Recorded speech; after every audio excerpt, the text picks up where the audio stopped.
वळूया पुढील बातमीकडे। एकही शेतकरी मदतीविना सुटला तर गाठ माझ्याशी आहे। बच्चू कडू यांनी सरकारला हा इशारा दिलाय। नागपुरातील आंदोलनानंतर बच्चू कडू अमरावतीमध्ये दाखल झाले। अमरावतीत त्यांचं जंगी स्वागत केलं गेलं। तिवसा शहरात शेतकऱ्यांनी बच्चू कडूंची बैलगाडीतून मिरवणूक काढली। यावेळेस त्यांनी हा इशारा दिलाय।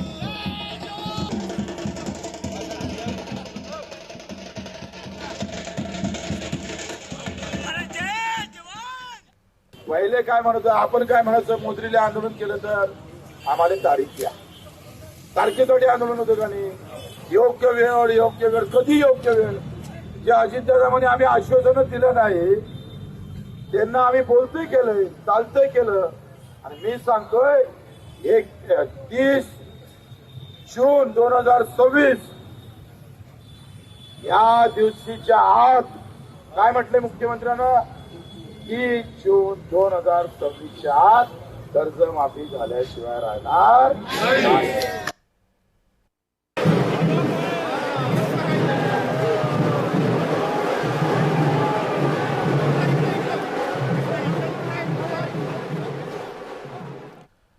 अधिक माहिती घेऊया। आपले प्रतिनिधी तेजस मोहतुरे आपल्या सोबत जोडलेत। तेजस, बच्चू कडू यांनी एक मोठं आंदोलन उभं केलं होतं, त्यानंतर त्यांनी तारीख मिळवली आहे, मात्र त्यांनी आता इशारा सुद्धा दिलाय।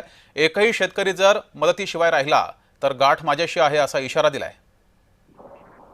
नक्कीच आपण जर बघितले असेल तर बच्चू कडू यांच्या आंदोलन जो आहे तो अमरावतीपासून सुरू झाला, त्यानंतर वर्ध्यात आला, नंतर मग तो नागपुरात आला। एकंदरीतच बघितलं असेल तर हा 24 तास जे आहे ते बच्चू कडू यांनी जे आहे ते रस्ता रोको धरला होता आणि नागपूर जबलपूर राष्ट्रीय महामार्ग पूर्णपणे बंद होता। या त्रास सुद्धा सामान्य माणसाला झाला, तेथील वाहतूक सुद्धा जे आहे ते विस्कळीत झाली होती। असं असताना बच्चू कडू एकदम आक्रमक होते आणि आक्रमक पद्धतीने त्यांनी आपली भूमिका मांडली। ज्या पद्धतीने त्यांचं म्हणणं होतं की शेतकऱ्यांना जे आहे ते एकंदरीत कर्जमुक्त व्हावं आणि अशा विविध मागण्या घेऊन जे आहे ते 20 मागण्या होत्या, अशा मागण्याला घेऊन जे आहे ते बच्चू कडू यांनी आंदोलन पुकारलं होतं। आणि आपण बघितलं असेल तर या आंदोलनाला एकंदरीत बच्चू कडूच्या यश आलं असं म्हणता येईल, कारण की फडणवीस यांनी देवेंद्र फडणवीस यांनी जे आहे ते मुंबईत बैठक बोलवली आणि त्या बैठकीत जे आहे ते कर्जमुक्ती विषयात असेल किंवा मग अन्य जे शेती विषयातले असे अनेक मुद्दे असतील त्याच्यावर चर्चा झाली। आणि आज जे आहे ते बच्चू कडू जे आहेत ते नागपुरात दाखल झाले। नागपुरात दाखल झाल्यानंतर त्यांच्या जल्लोषात स्वागत सुद्धा करण्यात आले। मात्र आपण जर बघितलं असेल तर